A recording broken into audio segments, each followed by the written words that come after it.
So the question for today is, when is enough enough? Have you ever stopped to ask yourself how much is actually enough? Not how much you're supposed to have, not how much you're supposed to want, not how much everyone around you has, but how much is enough for you for the life you want now.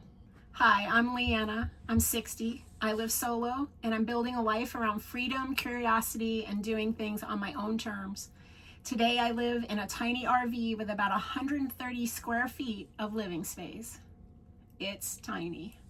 But I haven't always lived this way. I lived in a big house. I've owned property. I've had horses, barns, fences, land, and all the equipment that goes with that kind of life. And there were things about that life I still love. I still miss the horses, but I don't miss the maintenance and the care and the stress and taking care of everything 24/7. Because everything you own asks something from you. Your house asks to be cleaned, your yard needs to be maintained, your possessions ask to be stored, repaired, insured, moved, and eventually dealt with by someone.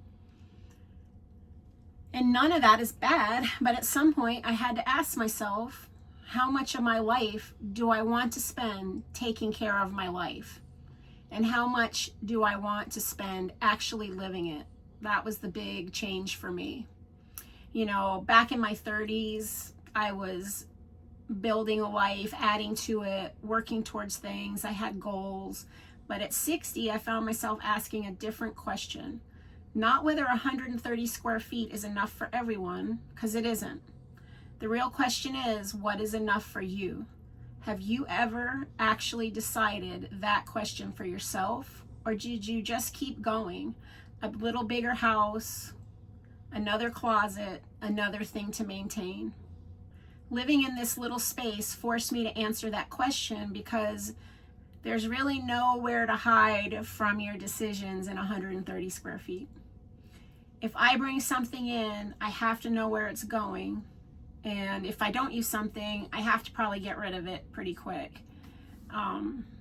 You learn quickly what matters and what doesn't, and what you need and what you don't need.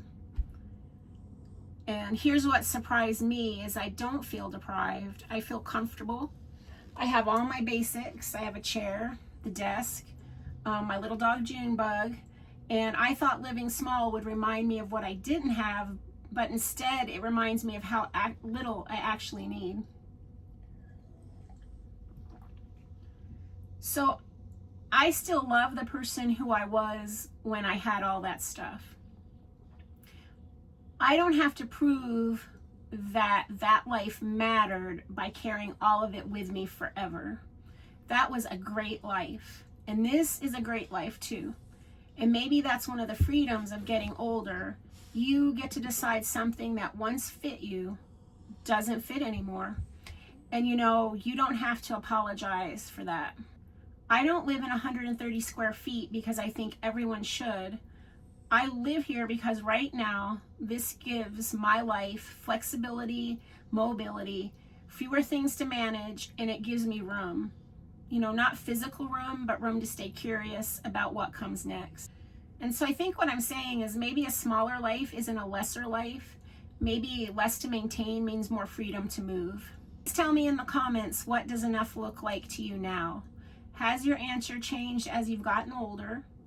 You know, I really want to hear that because I think there are a lot of people quietly asking themselves the same question. If you know another person who might need permission to ask that question too, please share this video with them. I'm not showing you my life because I think it's fascinating. I'm showing you what becomes possible when a person stops waiting for permission to live their life.